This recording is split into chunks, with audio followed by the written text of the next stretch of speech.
essa resposta de se o tratamento da doença do refluxo é clínica ou cirúrgica não é tão simples de ser dada em apenas uma resposta. Tá? Primeiro, o paciente tem que ser adequadamente investigado. Né? E quando a gente fala adequadamente investigado, não é apenas saber os sintomas, normalmente azia e regurgitação são os mais importantes, mas tem que ter o auxílio de uma endoscopia, tem que ter o auxílio de uma manometria e o auxílio de uma pH-metria. Nem sempre todos os exames vão ter que ser realizados, mas hoje em dia é importante saber que nós temos um armamentário grande de exames para investigar os pacientes. Tá? Feito essa investigação, a gente pode dizer que um paciente vai ter mais provavelmente uma indicação cirúrgica quando ele tiver um defeito mecânico. Né? E o principal defeito mecânico é a presença de hérnia do hiato. Pacientes que têm hérnia do hiato, principalmente hérnias acima de 2 centímetros, não vão resolver a sua doença apenas com medicamento, tá? Porque há necessidade de se corrigir esse defeito mecânico da hérnia, e quanto mais cedo for corrigido o defeito da hérnia, mais chance tem de dar certo o procedimento cirúrgico. Né? Quanto maior a hérnia do paciente, mais chance tem de voltar o problema.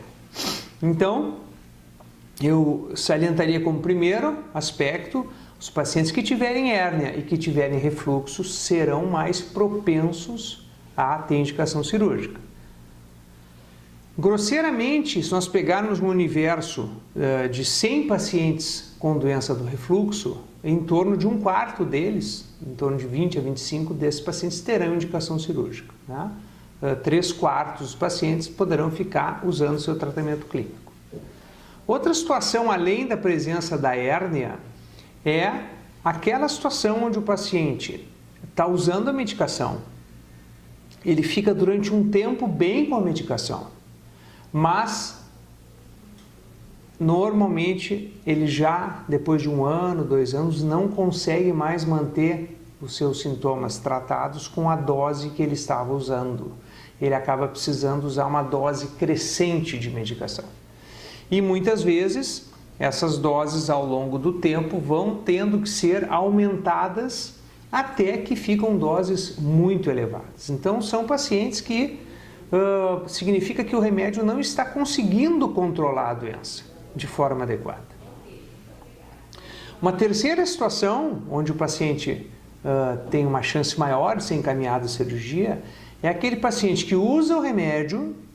Durante o tempo em que ele está usando o remédio, ele está assintomático, mas quando ele para de usar a medicação, os seus sintomas voltam. E ele então volta a ter necessidade de usar a medicação para poder ficar assintomático. Significa dizer que esse paciente ficou dependente do uso da medicação. Ou seja, ele só ficará assintomático se usar remédio. Principalmente em pacientes abaixo de 60 anos, essa é uma situação que merece que um cirurgião veja o paciente e dê a sua opinião. Por quê? Porque nós estamos imaginando com uma expectativa de vida hoje de em torno de 80 anos de idade, 85 anos de idade, a expectativa média aqui no Rio Grande do Sul e mesmo no Brasil, que nós temos aí pelo menos 20 a 25 anos de uso contínuo de medicação. Se for mais jovem que 60, então nós temos mais tempo ainda de uso de medicação, tá? 25, 30 anos.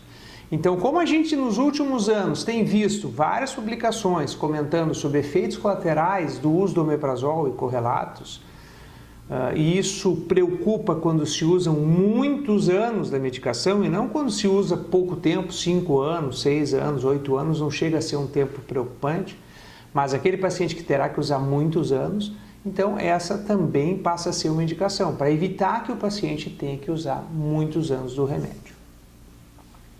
Então eu diria que em linhas gerais, essas 3 causas, paciente com defeito mecânico, principalmente hérnia hiatal, paciente que necessita ficar usando doses cada vez maiores da medicação e pacientes que têm que usar a medicação para o resto da vida, senão ficam com sintomas.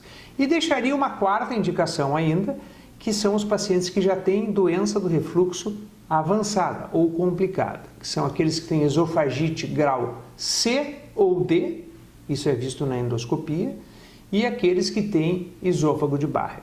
Então, de maneira geral, esses pacientes merecem ser atendidos por um cirurgião para que seja discutida a indicação ou não da cirurgia do refluxo.